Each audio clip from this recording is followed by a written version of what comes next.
दिल्ली में केंद्र सरकार के द्वारा लाए गए अध्यादेश पर आज आम आदमी पार्टी की तरफ से लगातार मुश्किलें जो हैं वो आम आदमी पार्टी की बढ़ रही हैं, क्योंकि कल सुप्रीम कोर्ट ने भी इस पूरे मामले को संवैधानिक पीठ को जो है वो ट्रांसफर करने की बात कही। जहां एक तरफ आम आदमी पार्टी की तरफ से अध्यादेश के मामले पर केंद्र सरकार को घेरा जा रहा है, तो वहीं दूसरी तरफ आज सवाल ये भी उठ रहा है कि जो मुख्यमंत्री ये कहते हैं कि अध्यादेश सरकार के कामों को रोकने के लिए लाया गया, आज वो दिल्ली को बेहाल छोड़कर बेंगलोर में जाकर विपक्षी पार्टियों के साथ बैठक कर रहे हैं। और ये सवाल आज लगातार दिल्ली की जनता सोशल मीडिया के माध्यम से पूछ रही है। इस पूरे मामले पर हम विस्तार से बात करते हैं। हमारे साथ मौजूद हैं सुप्रीम कोर्ट से एडवोकेट और दिल्ली सरकार के पूर्व ex joint commissioner Munish Gaur ji. Sir, जिस तरीके से ये मामला सुप्रीम कोर्ट में जा चुका है, आम आदमी पार्टी की लगातार मुश्किलें बढ़ रही हैं, अध्यादेश को लेकर कांग्रेस और अन्य पार्टियों से सपोर्ट मांगा गया है, समर्थन मांगा गया है, वहीं सुप्रीम कोर्ट ने ये कह दिया है कि इस मामले को जो है हम संवैधानिक पीठ को जो है वो आगे ट्रांसफर कर सकते हैं। तो किस तरीके से देख रहे हैं, कितनी मुश्किल जो है वो दिल्ली सरकार की बढ़ने वाली है? देखिए, करीब 2.25 करोड़ की ये दिल्ली है और भारत की जो जनसंख्या है वो 140 करोड़ है। जो केजरीवाल सरकार जो बड़े वादों के साथ बनी थी, जिसमें भ्रष्टाचार की बात की गई थी, और 9 साल हो गए हैं उस सरकार को, और 9 साल के अंदर इस सरकार में केवल एक ही चीज़ रही है, कंट्रोवर्सी पैदा करके यहाँ की जो जनता है उसका अहित हो रहा है। और ये सीएम भी जानते हैं, केजरीवाल भी जानते हैं कि अहित हो रहा है, लेकिन ये बार बार ये कह देना कि ऑर्डिनेंस जो है वो हमारे कामकाज में बाधा डाल रहा है। अरे, आप क्यों नहीं बताते कि ऑर्डिनेंस जो है नहीं आता तो जो फाइलें आपकी विभिन्न मुद्दों पर, चाहे वो आपके मकान 52 करोड़ के मकान का मुद्दा था, वो विजिलेंस की फाइलें हैं, वहाँ पर आपके BSES के अंदर सब्सिडी दी थी कंपनीज़ को, उन कंपनीज़ को सब्सिडी का अनुपात जो था वो अधिक मात्रा में था। जितनी सब्सिडी दी जानी चाहिए थी, जितने घरों के अंदर बिजली आपने 200 यूनिट तक मुफ्त की थी, उससे कहीं अधिक मात्रा में सब्सिडी दी जा चुकी है। इसी तरह से रोजगार के मामले में 437 आपने पद भर दिए, और उनसे आप अपने मन मर्जी के जो काम करा रहे हैं, वो मन मर्जी के काम आप कहाँ तक जायज़ समझते हैं?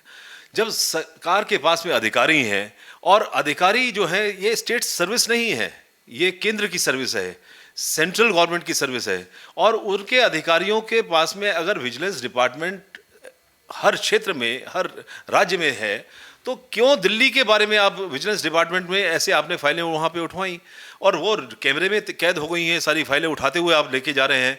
एक ही जब 11 मई को जब सुप्रीम कोर्ट ने ये आदेश दिए थे कि ये सर्विसेज का मामला दिल्ली सरकार को दे दी जाए, तो रात को ही 11 बजे आपने ट्रांसफ़र ऑर्डर निकाल दिए फाइलों को अपने।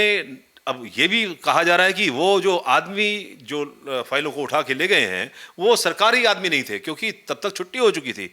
ये मामला रात्रि का मामला आ रहा है, और रात्रि में जिस तरह से फाइलें उठाई गई हैं, हो सकता था अगर ये चीज़ नहीं पकड़ी जाती और नहीं समझ में आती, कैमरे में नहीं आती, तो ये कह दिया जाता कि जो पहले के पूर्व अधिकारी हैं वो फाइल लेके भाग गए, तो इनके ऊपर एक जांच बिठा दी जाए। तो ये तो आप रोज़ सड़क पे आकर हो हल्ला जो कर रहे हैं, इससे आपको दूर रहना चाहिए। इससे पहले शीला दीक्षित जी की भी गवर्नमेंट थी, कभी ऐसा नहीं रहा। उस वक्त भी दूसरी बीजेपी की सरकार थी, स्टेट में कांग्रेस की सरकार रही, कभी ऐसा नहीं रहा। और किसी भी राज्य में ऐसा नहीं है, किसी भी यूटी क्षेत्र में ऐसा नहीं है। तो ये जो मामले हैं, ये कब तक आप ऐसे करते रहेंगे, कहाँ तक ये जायज़ है?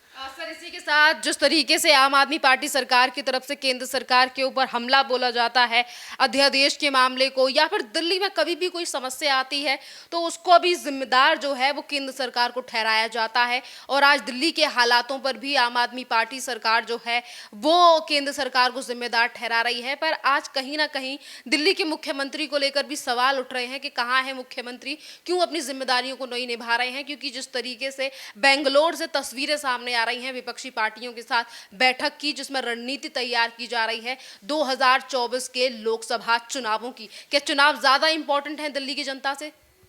देखिएगा, दिल्ली के अंदर जो पानी रुक गया है, अब ये समझिएगा 2 साल से मीटिंग नहीं हुई थी, क्योंकि जब भी बरसात होती है तो इरिगेशन फ्लड डिपार्टमेंट है, इरिगेशन फ्लड डिपार्टमेंट की अपनी मीटिंग होती है और उसके अंदर केंद्र सरकार के भी प्रतिनिधि वहाँ पे जाते हैं और दोनों मिलके कार्य करते हैं।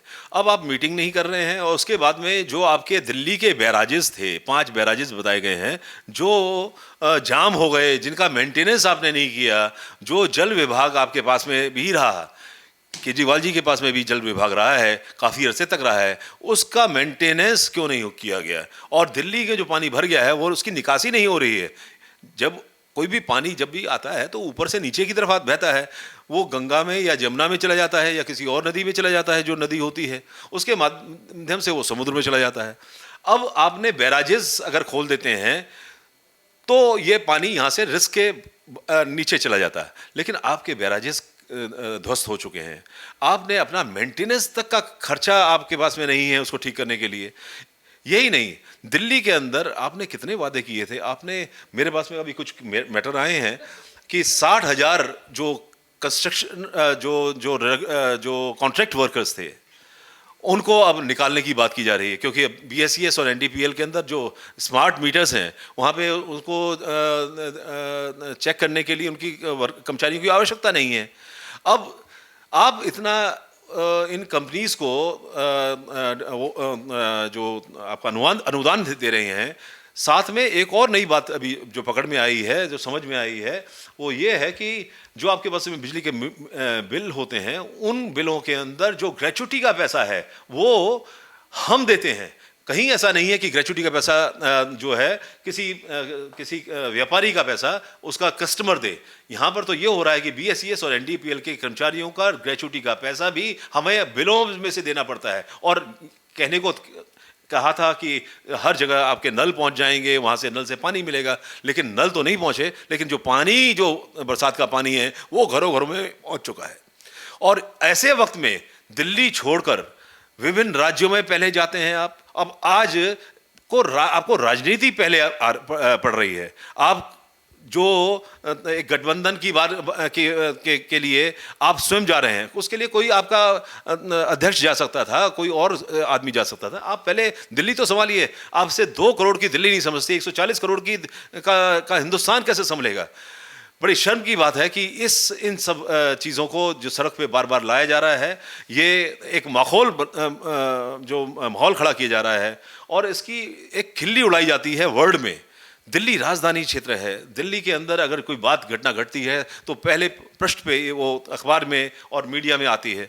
और इस तरह से जो बार बार खिल्ली उड़ाई जा रही है वर्ल्ड में कि दिल्ली का ये हाल है। और आज जो लंदन और पेरिस की बात हो रही थी, कहाँ हैं वो सड़कें, कहाँ है वो दिल्ली जिसका आप 9 साल से गुणगान कर रहे थे कि मैं दिल्ली को, यमुना को साफ करेंगे, दिल्ली को साफ करेंगे, दिल्ली पेरिस और लंदन जैसी बनेगी। क्या हाल किया है? क्या आज आने वाले इस वक्त में वोटर आप पे यकीन करेगा? आपका विश्वास खत्म हो चुका है और आप अब जाने की तैयारी करिएगा। मुझे तो ऐसा लगता है ये राजनीति जितनी आपने हावी हो गई है दिल्ली के ऊपर, ये ऐसी राजनीति कभी दिल्ली के ऊपर हावी नहीं थी। सर, जब भी दिल्ली में हालात खराब होते हैं, दिल्ली सरकार और मुख्यमंत्री कहते हैं कि केंद्र सरकार और उपराज्यपाल जिम्मेदार हैं, उनकी वजह से हम दिल्ली में काम नहीं कर पाए। देखिएगा, राज्यपाल का अपना कार्य क्षेत्र है। आप उनके राज्यपाल के कार्य क्षेत्र में अड़चन क्यों लगाते हैं? आप उनसे उनकी जो डिविजन्स की फाइलें हैं वो राज्यपाल के अधीन हैं। वो वहाँ पर IAS ऑफिसर्स की जो पोस्टिंग ट्रांसफ़र है वो उनके पास में रही हैं और वो शीला दीक्षित जी के टाइम में भी रही थी, जो 15 साल की सरकार उन्होंने चलाई थी। कभी इसके ऊपर ऐसी कोई बात नहीं हुई।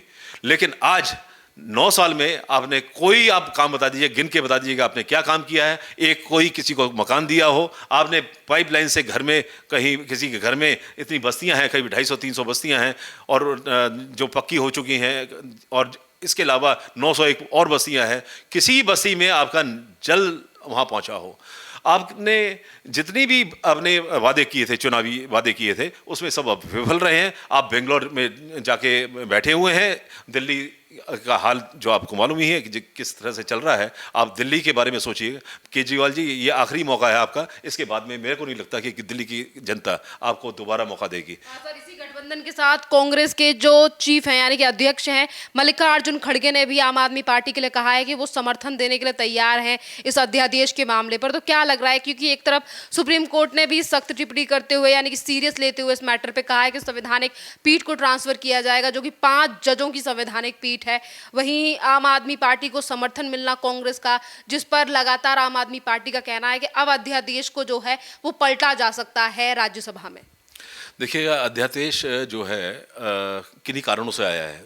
विजिलेंस विभाग में इतनी सारी फाइलें थी, रात को चोरी हुई, वहाँ से उठाई गई और इमीडिएटली ऑफिसर्स के ट्रांसफ़र किए गए, जिससे कि जो मैटर अधीन हैं, सुप्रीम कोर्ट में भी चल रहे हैं, जो करप्शन के मामले हैं, उनमें कैसे रुकावट कोई भी बर्दाश्त करेगा, ना तो जनता बर्दाश्त करेगी। और मैं नहीं समझता कि सुप्रीम कोर्ट इसका संज्ञान नहीं लेगा। सुप्रीम कोर्ट की निगाह में भी है कि ये करप्शन के मामले हैं, चाहे वो ईडी के पास में है, चाहे सीबीआई के पास में है, 2 मंत्री इनके जेल में हैं, और उन मंत्रियों को बचाने के लिए उन फाइल को गायब करा देना। अब चोर के हाथ में आप अगर ताला और चाबी दे देंगे तो आप सोचिएगा कि क्या हाल होगा। तो ऐसी स्थिति में सुप्रीम कोर्ट, मैं नहीं समझता हूं कि इन चीज़ों को संज्ञान नहीं लेगी। और दूसरा ये है कि दिल्ली की यूटी की जो स्थिति है वो पूर्ण तरह से सरकार नहीं है। पोस्टिंग ट्रांसफ़र की जो बात है वो सेंट्रल गवर्नमेंट के ऑफिसर्स हैं। यहाँ पे कोई स्टेट सर्विसेज नहीं है, जैसे और स्टेट में सर्विसेज होती हैं, यहाँ पे कोई सर्विसेज नहीं है। अगर वो सर्विसेज होती तो आप उनको ट्रांसफ़र कीजिएगा, रोज़ ट्रांसफ़र पोस्टिंग कीजिएगा, हमें जनता को या राज्यपाल को कोई मतलब नहीं है। लेकिन ये सेंट्रल सर्विसेज हैं, और इन सर्विसेज में जब आप खुद कटघरे में पड़े हैं और आपके 2 मंत्री जेल में हैं, तो ऐसे उन फाइलों को आपके हाथों में कैसे दे दी जाएँ, आपकी सुपर्द कैसे कर दी जाएँ। तो ये मेरा मानना है। और मैं फिर कहूँगा कि आप बेंगलोर छोड़िए और दिल्ली आइए। दिल्ली के स्कूल बंद हैं, दिल्ली की जनता त्राहिमाम कर रही है। और ये अक्सर होता है, कभी आप किसी इलेक्शन में, कभी किसी इलेक्शन में। आप अगर इसका अपना समय निकालें तो दिल्ली में आप बैठे कब हैं? आप 365 दिन के अंदर 300 दिन बाहर रहते हैं, और फिर उसके बाद में बाकी दिन मकान बनाने में लगा देते हैं अपना। वो मकान आपका सब हमेशा चलता रहता है। चाहे वो जनता, वहाँ पर जो जनता है, उस वक्त कोविड के काल में जनता के साथ में क्या हालत हो रही थी, लेकिन आपका मकान बन रहा था, आपके पर्सनल कार चलते रहते हैं, आपकी पार्टी के काम चलते रहते हैं, लेकिन आप दिल्ली के जनता के लिए आप कार्य करने में विफल हो गए हैं। और इसको जनता ने समझ लिया है, भांप लिया है। और आपको भी, मेरे को लगता है कि पता चल गया है कि ये आखिरी वक्त में जितने आप रन बनाना चाहते हैं, जितना भ्रष्टाचार करना चाहते हैं, वो आप भ्रष्टाचार करने पे लालायित हैं, और आप कर भी रहे हैं।